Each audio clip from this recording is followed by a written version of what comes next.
A day in my life as a grade 11 student na gusto magsikat pero hindi ko alam kung paano ko ito. Kaya tara, samahan niyo ako ngayong araw. Hi, Mark! Ngayong araw nga na ito mga kapa ay araw ng Huwebes. Tayo ay papasok na sa school, naka-PE uniform tayo.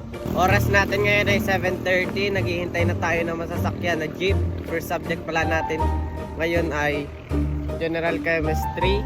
Sana hindi tayo mali pagdating natin sa school. Maaga sana tayo makarating doon. Kaya ingat sa atin sa biyahe.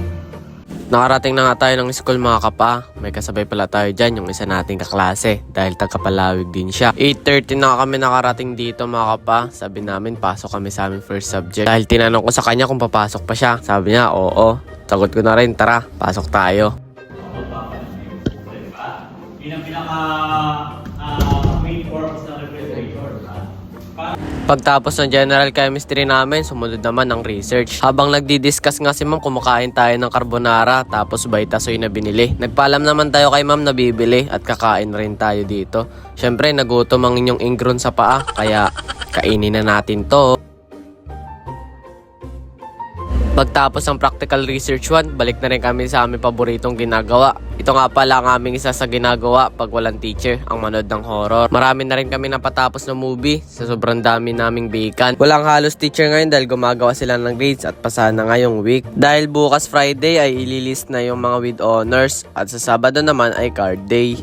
Pagtapos ng subject natin ngayong umaga, bikat natin pagdating ng alauna. Lunch break natin ngayon tanghali, iniisip ko na matulog na lang ako. Dahil kumain naman na ako ng carbonara at uminom ng Vitasoy. Mamaya na lang ako babawi ng kain. Kaya, mas pinili kong magpahinga.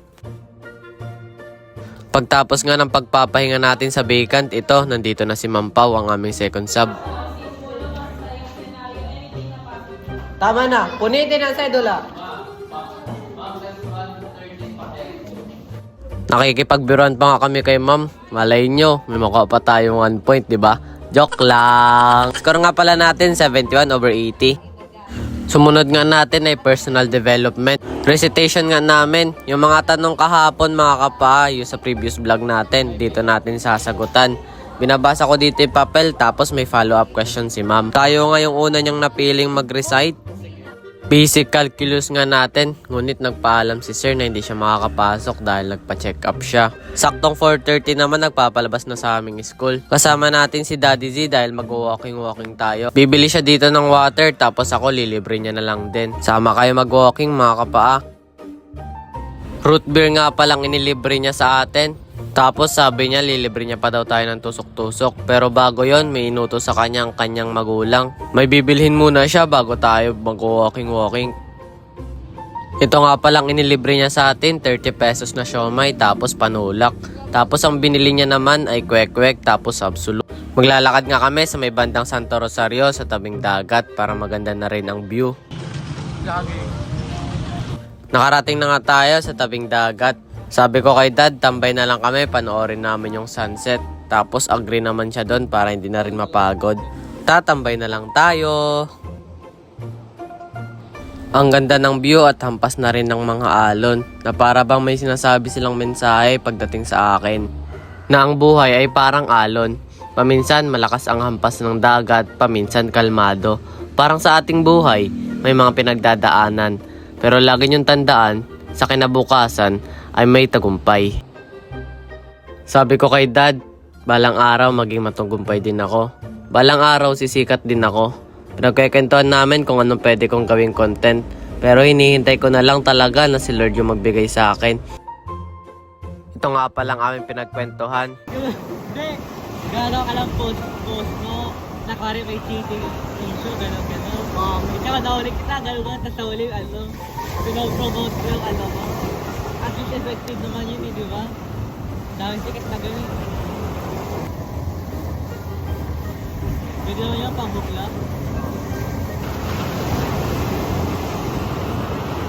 Pero paano kaya pag naging sikat na ako, no?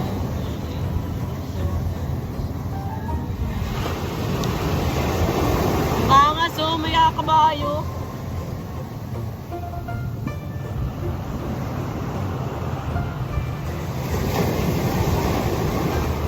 Gusto ko maging unang achievement na. makaka-encounter ng vlogger dyan.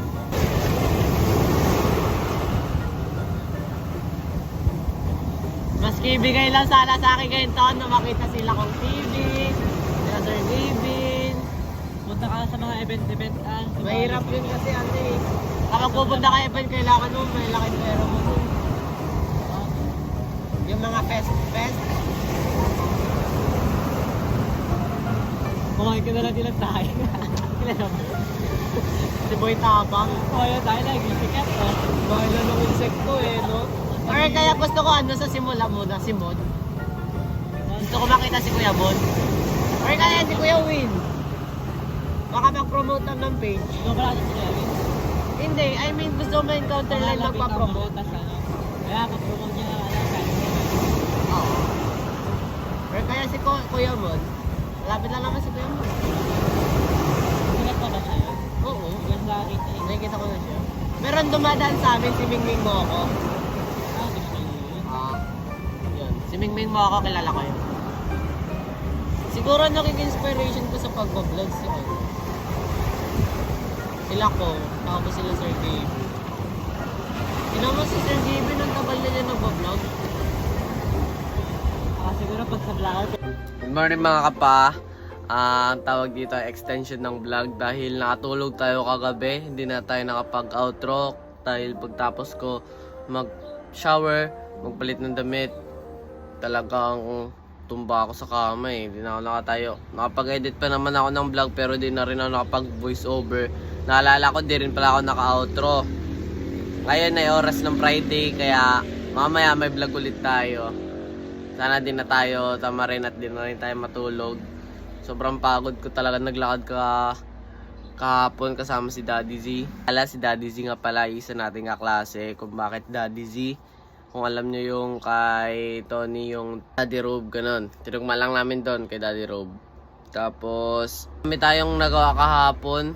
Marami nagpag grades reveal sa dulo. May line of 8 tayong nakita natin, isa pa lang. For sure madami pa. Sabado mga kapa, may atidan tayong birthday dahil in-invite tayo.